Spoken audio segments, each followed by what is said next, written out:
Hey everyone, welcome to episode number 1 of the Career Tech Leaders Show. I'm going to be your host. My name is David Young. I'm the founder and CEO of a company called Drone Launch Learning. And if you're wondering, what are we talking about on the Career Tech Leaders Show? We're not really going to be talking about just drones. We're going to be diving into all areas of career and technical education. We're talking to CTE directors, superintendents, principals of career centers, and anyone else who is a major stakeholder or plays a part in career and technical education. My goal with this podcast is for the audience to be people that are in the career tech world who want more ideas on how to make their programs, their schools, or their centers more successful. Or maybe they just want to hear what other people around the country are doing. So we're going to be diving into things like how to figure out what pathways to offer at your school, funding, work-based learning programs, and community involvement, how to find and retain good teachers and instructors that focus on career tech, and other helpful tips for successful CTE programs. On episode 1, we have Joe Kolenda. He is the principal of a career center in the Spring Branch, Texas Independent School District. Can't wait to dive into our conversation on all the things I just mentioned. And if you want more like this, we're going to be releasing these episodes once a month. So if you're on YouTube, hit subscribe or join our email list to get notified when new episodes come out. We're going to be posting videos, but you can also get the audio version as well on Spotify, Apple Podcasts, and basically anywhere else you can listen to a podcast. And one more thing. If you like this podcast episode, if you want to take the time to leave a review on Apple Podcasts or Spotify, just screenshot that review, send it to me, david@dronelaunchlearning.com, and I will send you a free shirt as a thank you for just listening to the episode and giving feedback, because that gives other people an indication that, hey, you liked it and maybe it's worth checking out. You can either get a free drone launch shirt like this, or I can send you a Career Tech Leader Show shirt. You pick. All right. Now to the episode. Well, everyone, welcome to episode 1 of the Career Tech Leaders Show. I have with me today Mr. Joe Kolenda. How are you doing, Joe? I'm doing great, David. Good to talk to you. Yeah, so you are the principal at the Guthrie Center out in Texas. Yes. Why don't you start off just telling everybody a little bit about who you are and what the Guthrie Center is? Well, the Guthrie Center is a support, we're a campus for career tech classes only. So our students from Spring Branch ISD come out and take one of whatever they want to take. We've got many classes. We got about 13 different programs that they can study from. And then they go back to their home schools and they finish the day out there. And we've been around for, this is our 54th year. And we're very excited because next year we will be moving into a new campus that'll be about 3 times the size of ours. And we'll be bringing in some more programming. So we're really going to have great opportunities for the kids in Spring Branch to explore what they want to do in life. Awesome. Did you say 54 years? Yes, yeah. We started back in 72, yeah. Okay, that's awesome. Very cool. Yeah. Now, for those who aren't familiar with Texas, where is Spring Branch in relation to like some of the larger metro areas? Spring Branch, we're in Houston. We're on the west side of Houston. Okay. So we're a Spring Branch Independent School District. Yeah. Okay, cool. And how did you even get to become the principal at the Guthrie Center? Like, what was your just brief background about yourself? When I was in high school, my girlfriend, my dad was a teacher. My girlfriend was going to be a teacher, so I decided I was going to be a teacher. And I went through the education training, and when I graduated, I found there was more money working in the restaurant industry than there was in teaching back then. So I got into that. So I went from a waiter to a bartender to a assistant manager, and then a multi-unit manager. I did that for 15 years, and then I was seeing my kids grow up, and being in restaurants, you're never around.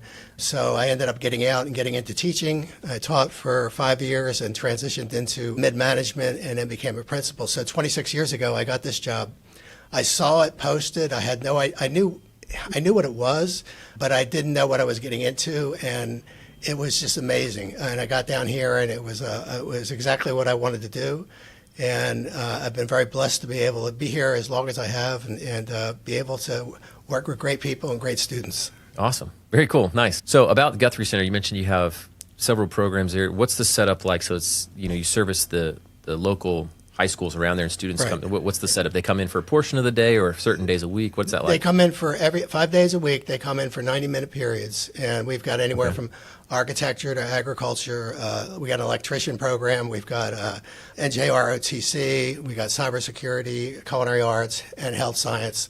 Some of them are bigger than others, but they're all things that the kids want to take, and they're all multi-year, so they can do it anywhere from 2 to 3 years, depending on when they start. And most of them end with a certificate or a certification. so they get a head start in what they want to do. But what we do is we try to point to kids, you can get off here and you can go right to work, or you can continue to go on to post-secondary if you want to get to a university. We give them all those options and we let them make the choice of what they want to do. In the career tech world, often it's, hey, prepare them for careers, even if they don't go to college, or help them prepare more for if they're going to go to a career that requires university.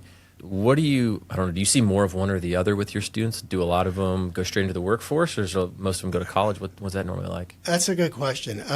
Some of them go straight into the workforce. It depends on what it is.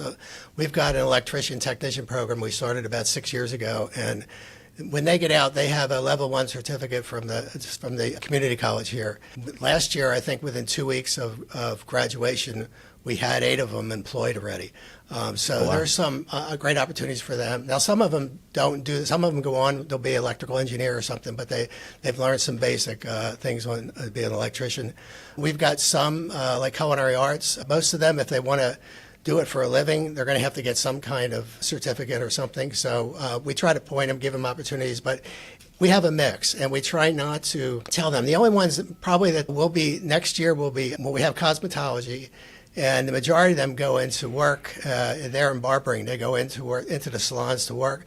But some of them use that and put themselves through college, and then they go on to do what they want to do. So we've had kids come back that got something, and then they put themselves through college, and they went to something totally else.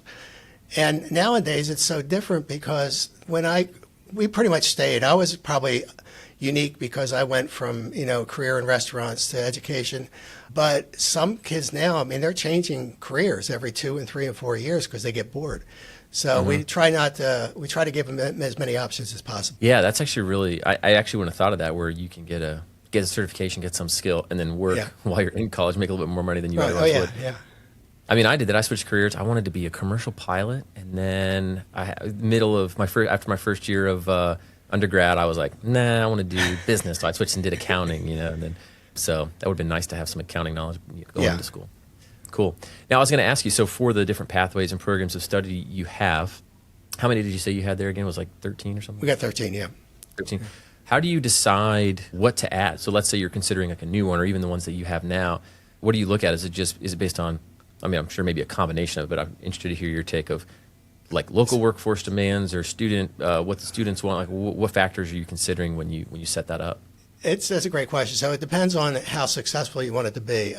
So right now, about 10 years ago, the state of Texas decided they wanted to get more people involved in the workforce and have some kind of certificate or some kind of post-secondary training. So they created this program for higher ed that basically 60% of Texans by 2030 will have some kind of certificate and be able to be employable in the workforce.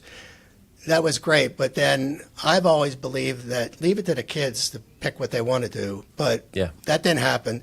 So then our state agency decided to kind of carry on that, and they created programs of study. And there's a lot of programs. I think there's like 50-some right now in the state of Texas, and they want school districts to use one of those programs of study and basically create a pathway. And those programs of study are based on employer needs either throughout Texas or the local area. That's how most of them start now. Now, things like with the drone program. So we're in our JROTC program. I found out my lead instructor, naval science instructor, he was a drone pilot. He has all those credentials. And so he wanted to create this thing. So he created this program, and we got the kids interested. We used to have a class here in graphic design and commercial photography. They started from units in another class, and then they became popular, so they blossomed into their own programs. To me, that's always the best way because it's organic. The kids show an interest, and then we kind of pilot it and do it. It's just getting harder to do that now. Now it's more based on need, based on immediate job things. So when we open our campus next year, we're going to be we'll have automotive tech, we'll have advanced construction, we'll have welding. And so we're bringing those in, and we know that they can go right to work, and they can when they get out, and so there'll be great opportunities for them. But again, those are needs in the Houston area, and I'm sure everywhere. That's how we do it. So there's no one way to do it. We do it. I don't think there's one best way, but the creative side of being able to come up with something is getting a little bit more difficult. Yeah, no, I like that. Like you said, if the students aren't really bought into it and they're not going to, because I'm obviously selecting which pathway they want to participate in, right? Or Exactly. is there any type of requirement for them to have some type of certification before they leave high school, or is it completely optional for them? It's one of those, it's a requirement, but if the parents want to opt out, they can. The whole idea is to get something for everybody and to have it out there. So one of the issues is they have to decide in 8th grade kind of where they want to go. Okay. At 13-year-olds not ready to make that decision, but this is what we do. So I changed my mind at like 19 and 20. I know. It's like, but so we do this and we try to get them. And then in our district, if a kid decides they want to change in 10th grade to something else, we let them change. Some districts are a little bit more stringent on that. But what the state has done is they've tied money. So if you get somebody to stay in for longer and then complete a pathway, a program of study, then you get more money to the school district. So, and in days now where school districts are underfunded as bad as they are, that's a enticement for school districts to want to keep kids in. So, yeah. Sure. Well, that was going to feed into, some topics I was going to talk about later. Maybe we can just get into it now. It's just funding, right? So how does the funding work for you specifically on CTE in Texas, or maybe if there's anything unique to your, your school district? So CTE gets it's called a weighted funding down here. All the funding for school districts come out of property taxes. Most of it does. Texas has a type of Robin Hood program. Top property-rich districts pay more than other districts do. But the money comes back, and so now it depends on the course. If it's a first level course, it gets like a 1.1. If it's a higher level course, it can get like a 1.27 or a 1.35. But the whole idea is it gets a little bit more money because it costs more money to run these programs. Right now, let's say culinary arts. So our budget now is probably 5, 6, 7% more than it was 5 years ago. Well, 5 years, the inflation has gone up so much. So we have to look, what can we buy? What can we do? How do we make this money stretch? So, and that's just one program. All the programs go through that. Now, we're pretty blessed. We've got a really good CTE department that I work with. And they help support our programs, and they're really good about listening to us and listening to the teachers. Their hands are tied too, because the money just isn't there. And Texas has another thing going on now with vouchers. We passed a law that allows private school and homeschool vouchers. So that's going to go into effect next year. So we don't know how that's going to impact it. We know it's going to impact every district. It's like the money goes with the student, basically. Yeah, the money will go to the parent. They'll have an account where they can draw it out. They can send it somewhere else. Yeah, similar to Florida, where I'm from. Yeah, exactly. Yeah, and I'm sure it was based in part on what Florida's done, because I know Texas and Florida do a lot of things similar.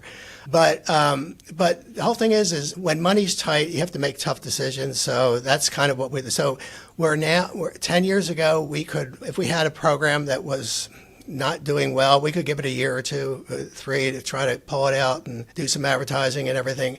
Now we got to make quicker decisions. So it's a little bit harder, but that's just the sign of our times. Yeah. Now for CTE, do you guys tap into like federal funds, like the Perkins 5 money? Yes. So we do get federal funds. CTE manages that, but so we have 33,000 students. Majority of the secondary ones do take a CTE course. Our Perkins funds maybe be about $400,000, $450,000 for the year. So it sounds like a lot, but when you start spreading it out, it's really not a lot. And if any salaries are funded out of there, then it really is, it's not a great amount. So we do have Perkins funds, but the majority of our funds are local, come from the taxpayers. Yeah. Now, do you all ever explore any like grant funding options, or have you ever done any of those in the past? We've done those. We've done it with the community colleges. It's now called Houston City College, but we've worked with them for a number of times to come up with ways where we could partner. And that's worked. Depends on who's issuing the grant. If it's a federal grant, to administer it, it's a lot of work. So somebody's got to take that on, and it's usually the community the juice college. Worth the squeeze. Yes. Yeah. Local grants, not so much, although we do have some churches and all that are very generous to give kids scholarships. Our district has a good education foundation, so there's scholarships there, and there's mini grants for teachers that wanted to get like $500 or $1,000. They can apply for them, and it's something they can do in their classroom to do something different. Yeah. I was going to say, for people that are out there who are listening, who are maybe career tech folks, and you're like, hey, you want to do something, but you don't have the money, I guess, what do you typically do? Is it just you got to make a really good case internally, or you go out externally from, find some grants? Or what's your typical process if you were going to give somebody else advice on that? I think you got to find out where the grants are. You got to have somebody that's part of their job is to research that, and then you figure out if it's something you can do. And there is money out there. The state has some money, and I know in Texas, I'm sure most states, if they want something to happen, they're going to propose grants. And sometimes those grants, like here, it may be to certain trades they may want to promote because they see a shortage coming up, so they'll tie the grants to that. And if that's something that you want to do, somebody's got to be able to take the time to find those and then to look through the grant application and see if it's something you can pull off. And if it is, then you apply for it. But it's not just a one-time deal. You have to continually work at it. There's a lot of reporting deadlines and reporting requirements and everything else. Yeah. I want to talk or ask real quick about work-based learning, employer partnerships. Do you guys do any of that at Guthrie Center? We do, actually. About 25 years ago, I had a really good teacher that was teaching cosmetology at the time. We looked around the campus and we had all these kids that had discovered they had skills and they developed their talent, and they were doing amazing things in high school. And we wanted to let our business partners know. And so we created an internship program, which is kind of called career prep in a lot of places, but we tried to fit them. So if they were in an architectural design class, we tried to fit them in with an architectural firm, and they would be able to work alongside professionals. So basically they meet here 45 minutes a day, and then they're out in the job. So we do that with pretty much all the careers we have here. Some are easier than others. Most are paid. There's a few that are unpaid. It's a great opportunity for kids to do that. Yeah. So that part has been really helpful, and that's really available throughout the state. But sometimes with those programs, it's just a kid going get a job at a bank or McDonald's and coming in and doing a little bit of things, but it's not as intense is the one that we developed and we continue to have now, 25 years later. Yeah. What's maybe the most, I guess maybe two questions. What's the most popular, work option for them, work-based learning in your district? And then I would say, which one do you think, is there anything out there that you see developing that you're excited about, like maybe new job opportunities or things like that? First question, most popular, it just kind of depends what they're going into. Health science is one. Our kids that are in one of our classes get to go through hospital rotations a couple days a week, get to see what's going on there. That's not a paid one, but that's something that they do. We have them through a lot of our classes. A lot of times it's a practicum class. We'll do it inside the classroom itself, but they're actually we kind of emulate what that firm would look like or what that job would look like. Okay. They do that. Like I said, health science is strong, culinary is strong, electrician, cosmetology. There's a company here that we work with a lot for them. In fact, I've hired a couple of their teachers, so that has worked well. It just kind of depends on what they want to get into as to what works. I mean, as far as the thing that works the best in anything in CTE is if a kid wants to be there, if a kid feels like it's valuable. And a lot of times what a student thinks is valuable is not necessarily what the state or the school district thinks valuable. So my contention has always been is like, let's get them something, and whatever we train them so that they can use those skills and that professional ability in any career they take. So they got to learn how to work together and work independently. They got to learn how to work on a timeline. They got to learn how to show up, and they got to learn how to speak with adults and be able to talk and troubleshoot and ask questions, probing questions, and deliver a pitch or whatever it is. All those things, doesn't matter what they do, but those are all things that all the classes here try to teach them to be able to do well. Some of them, like criminal justice, we have a really strong criminal justice program. Those internships or their outreach things, they're going to be unpaid. And really in Texas, you can't actually get into law enforcement until you're 21, and you got to have 60 hours of credit. So, there's a big gap between graduating and getting into that. And so we haven't figured a good way to bridge to that, except maybe get them into a telecommunications 911 operator or something like that. Yeah. I was going to say, going back to what you were talking about with, I guess maybe just more the soft skills side of things, just learning how to communicate and, work with people. I remember when I was in high school, I think I worked at maybe like Panera Bread for 6 months, and that was the extent of it until I went and, when I was in college, just happened to get linked up with this guy who worked at like an IT services firm, and I did bookkeeping for them. And I think I learned more in just working there 10, 15 hours a week doing bookkeeping about just how to operate in a work environment, from how to just send an email that doesn't sound like it's coming from, a child, to just show, like all the things you're saying, showing up on time. There's just so many things that maybe as an adult you just take for granted, but that you have to learn, when you're younger. So I think that having that in high school is awesome. It prepares them a lot more. Yeah. And even things like having an email address that is not Sleazy Joe, whatever. It's like, you gotta have a professionally. They don't all understand that. And honestly, right now, this generation of kids, they don't hardly use email. So you almost have to train them. Okay, this is how the business world communicates. We're not going to communicate on TikTok. It's going to be on email. And so you got to learn how to do that. So the teachers are constantly trying to stay on top of what options are out there and what things are going on so they can help the kids prepare. When you said, it depends what kids get excited about. When you see or working with students, I guess, what do most of them want to do that you see? Like, do they have any specific leanings other than maybe being like a YouTube star or influencer? Yeah, by high school, I think YouTube star is I've got a 16-year-old at home, and when he was 8 or 9, that was his goal. And he finally has gotten out of there. He still doesn't know what he wants to do, but that part's gone away. But we don't have, although we do teach podcasting, that's part of our filmmaking program, so they're learning that. But that really can go with any career they have. They probably want to be able to share the information, so podcasting would be good. Yeah. That's good for just communication skills in general as well. Yeah. The most popular right now are health science and business and finance. Those are the two areas where the most kids are taking right now. We have a health science program. We only have the upper level, the year 2, 3, and 4 classes, and we have a couple hundred students every year, maybe 250, 300. Business and industry, those are all taught on the high school campuses, but those are the top drawing programs, and rightfully so, because like you said, you wish you had accounting. For them to have this kind of background and whatever they decide to do, it's going to be a help for them. So yeah, for sure. Absolutely. All right. Oh yeah. The second part of my question, maybe it kind of rolls into something I asked before, but at least from your perspective, is there any upcoming career field that you see out there that you think, oh man, kids should really prepare for this area because you see that as like a coming need, at least in the job world?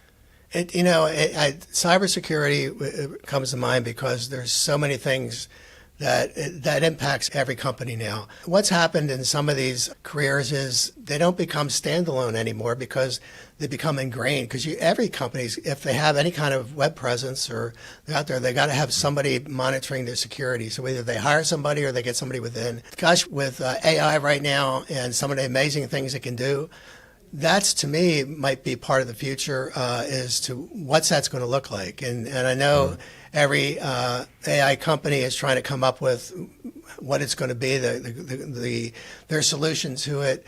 I know it's a great tool right now. I use it a lot just to sometimes double check my ideas, sometimes to get, I also check it against, I don't just use one. Because I know, like the other day, I was like, I want to know what other cosmetology programs are in high school in the Houston area so that I can do for reference. So I asked ChatGPT, and it gave me this list and gave me a nice little dot map, and it looked good. And then I went to, Gemini, which is Google, and I was like, okay, this is what I want. Well, it gives me a, map like Google Maps with everything on it and every website and everything else. So they all have their strengths and weaknesses. So I think kids need to learn about that, and we'll see what kind of programs come out of there, what kind of careers come out of that. But I know everybody wants to say we're all going to use it, but I do think there's going to be new careers that come out of that. I just don't know what they are right now.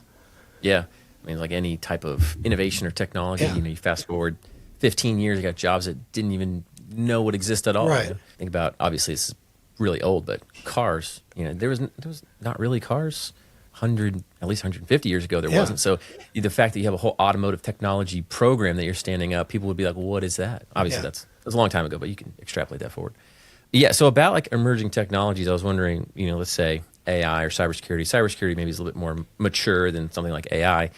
But when you're thinking about those different careers, how do you think about implementing those into your programs if they're so new and changing so quickly, many of them?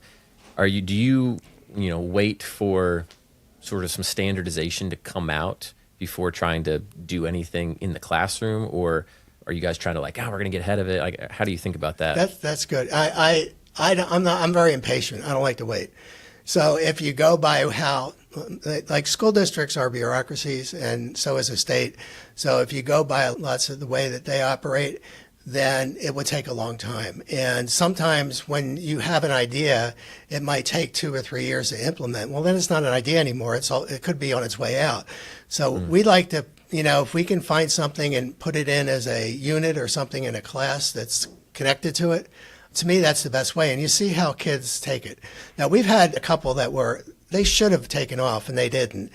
And I think and it's kind of an answer to your question is, once you get something going, you got to be able to explain to students in their language what this career is. So we had a geologist come to us about 12 years ago.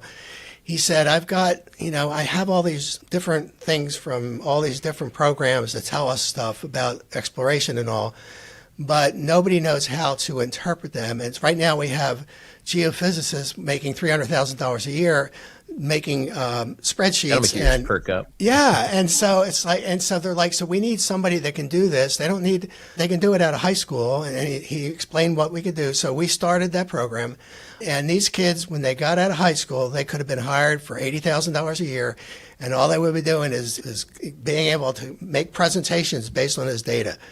And we did not do a good job of selling it because we would say, okay, we're going to be doing this. It's GIS and you're going to be doing it. We just didn't do a good job selling it. So I think what school districts... Like selling it to the students or selling it to the administration? No, to the students. Yeah, I think that's the key because they have to know what they're taking and they have to see some value in it. And sometimes money is not the only value with students. And one of the things that in the beginning of each year, a lot of our teachers go through an exercise with the students. Okay, how much do you want to make? Let's talk about what money you're going to need. And so they'll go through and show them basically if you're going to live in your parents' house, it's one thing. But if you're going to want to be on your own, if you want a car, you want this and you want that, then they start to see the dollars and then they look at what jobs are out there and they're like, oh, I need to get serious. So we try to do that in the beginning of the year to kind of get them, keep a focus on there. But I think that's important to help kids understand that and see that if I want to accomplish this, this is what I go through. But again, we didn't do a good enough job in some of these new classes to get the kids to understand it. Now, going for a second, what you said, like, hey, if you see something that's cool out there that you think will be a good opportunity for the students or get them exposure to, you might put it as a unit inside of another class where it might fit. How does that typically look in an example? Like, is it you're going to go out and just have the teacher kind of create some stuff to do, or you go like find a vendor who can, has like some modules to stick in there, some material, like functionally, how do you typically do that? It could be both, depending on. So in our campus, one of the things that our campus I'm very proud of is that almost all of our teachers came out of industry. We have very few that had through an education. Our ag science teachers went through an education training program, but everybody else came out of industry. So my electricians, they're master electricians. They all are architectural design. They're architects. Knowing that gives me more confidence that they will be able to come up with a plan and a way to teach the kids because they know what's out there. But sometimes it is. So like in our JROTC program, where we started the drone class, we went and found a vendor that had a great opportunity to help train the kids where they can kind of they do it in class and then they can self-teach. And this is what the teacher came up with. This is how they wanted to do it. And so basically, we're able to hopefully get certified a couple dozen students this year and get their FFA, I think it's Part 107, drone or unmanned vehicle certification. And so to me, that's a great opportunity. And we're doing that within a class now. We're not creating another class. If that takes off, then I can see, the CTE department would say, oh, we may want to do this as a standalone class, and then that can really spread to a lot of other kids. But I think, to answer your question, if you can start it within a class and you either give them the tools or you let them, come up with the tools, I think it's a lot more meaningful. You mentioned you're talking about teachers being from industry. That was one of the questions I was going to ask you is when it comes to teaching career tech, who do you find, or maybe what are the attributes of like your best instructors and teachers? I imagine that having that industry background and experience helps a lot, but maybe you can talk a little bit about teacher resources and I guess how you even get people from industry to come work for you. That's a good question. It depends on the job. I learned years ago, actually, I talk to my teachers now. I'm like, where can I find, somebody's leaving. I'm like, I need a replacement. Where can I get somebody to take your place? And so I ask a lot of them to, okay, you need to find your replacement before you leave, which some of them do. Yeah. But, nice. Like 10 years ago, if I wanted somebody in IT, I could put so I guess you can't just list it as a help wanted in a school district website and expect professionals to look there because they don't even think about it. Yeah. So I learned back then from different people in IT that there was a church about 30 miles from here that had a between jobs ministry and only IT people went there. So I started reaching out to them and I hired, I think, 3 or 4 people through that network. I learned that years ago when I needed an animator to teach animation, I couldn't find anybody. And then I went to talk to one of the animation companies here, and he's like, well, we just put it out on Craigslist, and we'll have 100 people the next day. So I was like, oh, okay. So I did. I just put one out. I just took one out on my own. And sure, I had like 20 applicants within the week. So you have to figure out where they look. And this was before Indeed and all the different markets now, but you have to figure out where they look. Sometimes we'll have partners, like both of my electricians actually came from one of our former partners, our electrical partners that we work with. So I hired them from there. Now our kids get hired by somebody that actually used to work for me as a teacher, but now she's with a different electrical company, and they hire our kids. So you just kind of have to find ways to, you got to find the right network, I guess. Yeah. So you had a teacher working for you, then went back into industry, and now she hires kids out of your program. Yeah. That's pretty good. Cool. Yeah. So it was a good win. Yeah. Yeah, I like that. So basically, I like how you went to the company that would have hired your students and said, hey, where do you find people to work for you? And then I'm just going to go look there and have it be Craigslist. Yeah. Yeah. But awesome. I do see, so one of the things too is in Houston, we have a great CTE community network. So there's, maybe 30 some school districts around here. We all get together once a month. We get together for a lunch and a meeting. We talk about common issues we're facing. And we have a kind of like a bulletin board thing where we can post stuff and we all see it. So a lot of times, if I'm interviewing, and say I interview somebody for filmmaking and he's great, but I don't really need that person, I'll ask him, can I list you with the other CT directors? And I've never heard no. And then, so now everybody gets that name. And if they want to talk to somebody, they'll know at least it's somebody that's already been vetted. Yeah. So that's stuff. Some of the harder ones right now are health science because there's so many opportunities, and all of our teachers, they can leave tomorrow and make a lot more money back in industry. So we know that, and that's something that we've got to make sure we create and keep a culture that we're able to, that doesn't happen and that they want to stay here. So for the most part, people do. Sometimes they leave. I never begrudge anybody for going back in the industry because that's what they need to do. That's what they do. It's been a good formula for us to be able to keep, but it is getting harder to find teachers.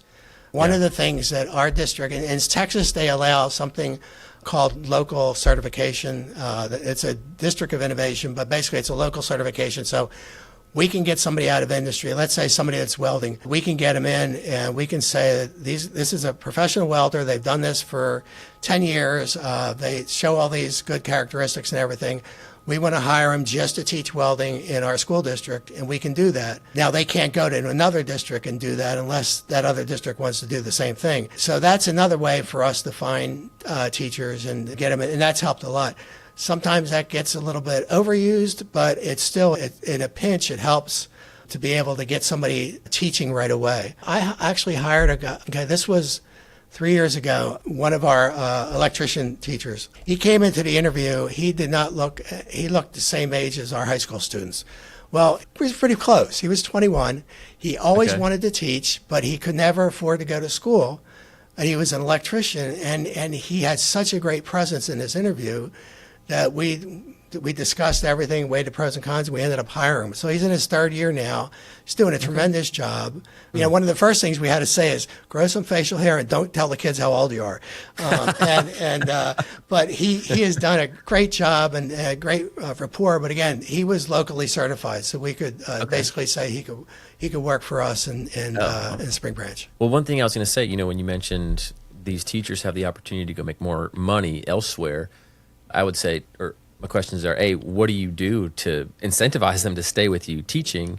And then what reasons do you think they have? Do they just, hey, I just love to teach and I want to do this? Or like, why do they stay? That's a good. So I think part of it, we have to create a culture of empowerment for one thing. We've got to empower the teachers to do it. So some school districts have very strict curriculum and everybody's got to follow this exactly. I let my teachers come up with their own. Now, if they can or they need more resources, we'll get them resources. But we don't subscribe to they got to have a canned curriculum to do anything because they know what to do because they did it for a living. So I think that's part of it. So school districts are, again, I mentioned their bureaucracies, but there's a lot of expectations on, let's say an elementary, a fourth grade teacher. There's a lot of expectations that don't really apply to high school and definitely don't apply to CTE classes. So our leadership team here, what we decided, okay, here's a list of things we're supposed to do. They want everybody to do. Let's figure out what really will impact, what's going to negatively impact, what's going to cause turnover. And so we kind of go through that. And sometimes we absorb those tasks. Sometimes we just don't have them do them because we want them to focus on creating a classroom where the kids are doing things, where they're learning by doing and not so much learning by just following a script on a program. Yeah. No, I love that. That's great. It's nice. I mean, I can remember some of my best teachers in high school and in college and university were adjunct professors or people who actually came from the real business world, came in and had actually, hey, here's what I did in my job. Those are my favorite classes by far because you're like, oh, this is actually useful. I might use this versus just some random theory or memorize this stuff. You can actually contextualize it a little bit. So it's awesome that a ton of your teachers are that. So it's great. Well, and it also helps having the teachers with that prior experience helps it, so increases the credibility in the students' eyes. And because we're in a campus where kids want to be here, we have very few discipline issues. Our discipline issues are they had their cell phone out. They might have been late a little bit. And this year, Texas has a law where they can't have cell phones at all during the school day. So throughout the entire fall semester, I think we picked up 60 of them out of 1,400 kids. That's pretty good. So they're learning how to do it. And actually, as a result of that law, kids are more, they're conversing more. They're more involved in classes. They're actually, when they're walking to the buses, they're actually engaged with other students instead of looking down. So it's had a really lot of positive things, but we have to create that culture. I know that at any given time, teachers can leave. We had two really good teachers that left 2.5 years ago because Exxon Mobil was creating a makerspace type thing to develop future engineers. So they took them, they paid them a ton of money, and we still keep in contact, and they're happy. But I think they would rather be here. But the money, again, that's where the money calls. So tough. Yeah, it's tough. It's tough competing with the energy industry. That's for sure. Sure. Well, especially being in Houston, you got a lot of that. I'm sure oil and gas, and it seems at least for that kind of position, that's probably ripe for them. That's interesting what you said about the cell phones. I mean, we were talking right before we started recording, where I've got 5 kids, and you said you raised 5 kids. My wife read that book, Anxious Generation. I don't know if you've heard of that, but it's all about technology and mostly like cell phones and stuff with screens, really jacking kids up and making people a lot more antisocial. And so it's really cool to see at least that's having some positive effect with having the cell phones put away. Yeah, we're raising our grandson, and I made the mistake when he was little of making sure he had technology to keep him busy and stuff, and that came back to bite me. But now he's 16, so now he's getting away from that, and he's actually socializing and it's just growing up. But you're right. It can be a detriment, too much screen time. Yeah, maybe when they're real little, or it just becomes kind of a crutch. It's an easy thing to go to versus learning how to talk to people and make friends is a little more difficult. So as we're wrapping up, I was going to ask, you've been in this space for a while. Maybe in recent years, what's been one big challenge that you've faced with trying to make your program successful, and how have you handled that? I think knowledge is one thing. You have to understand that every couple of years, the parents change, the students change. So sometimes you feel like I've said this. Well, guess what? We have to keep saying it because we have a new set of customer base every time we do it. So that's part of it. I think part of it is helping to encourage others. So again, we share a lot through the CTE community, but also getting to know your lawmakers, the legislature, and especially whoever represents districts. Find out who that education person is. So if it's a state senator, find out who their education person is and talk to them so that when it comes time when they have sessions and they want to develop things, they're not just developing out of nowhere. They got somebody that's actually in the schools to be able to maybe give them advice or run something through. All those little connections, I think, are what make us all stronger. I think that's what CTE is going to really continue to grow. Our district, like I said, they're building us a new campus. It's a $140 million campus. It's right next door. We're going from 70,000 square feet to 210,000 square feet. So we know CTE is going to be here. Our job is to do a good job in the classroom and to market. So I've got teachers right now out at some high schools recruiting, trying to let the ninth graders know, hey, we've got this, come take this. So we have a lot of different opportunities, but you just got to keep spreading the message. And then once they're here, do it right. Do you have any good tips for people who are trying to get students excited about maybe new programs they're starting or things they already have that they think are good opportunities for the kids? Since you sort of, like you mentioned, you kind of have to sell it to them so they get excited about it and choose to do it. You have any good advice of things that have worked? Do it in small increments. Like kids are not going to look at Twitter, they look at TikTok, but in schools you're not allowed to have TikTok on a district thing. So but find out what they're looking at, where they're getting their information from, if it's Instagram or whatever, and let them know through there.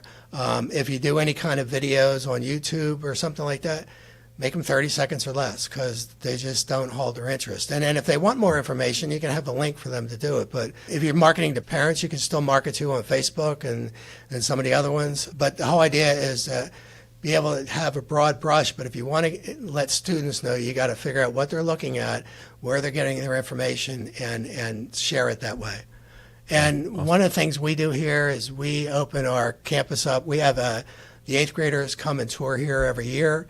And we're hoping next year we'll be able to expand that and maybe have some of the ninth graders come over so they can actually come and see what happens. And I think if you see, it makes a huge impression other than just hearing about it. Yeah. And then the other thing would be is to understand that we ask our kids, we do surveys every year, and we ask our kids, where do they hear about our campus?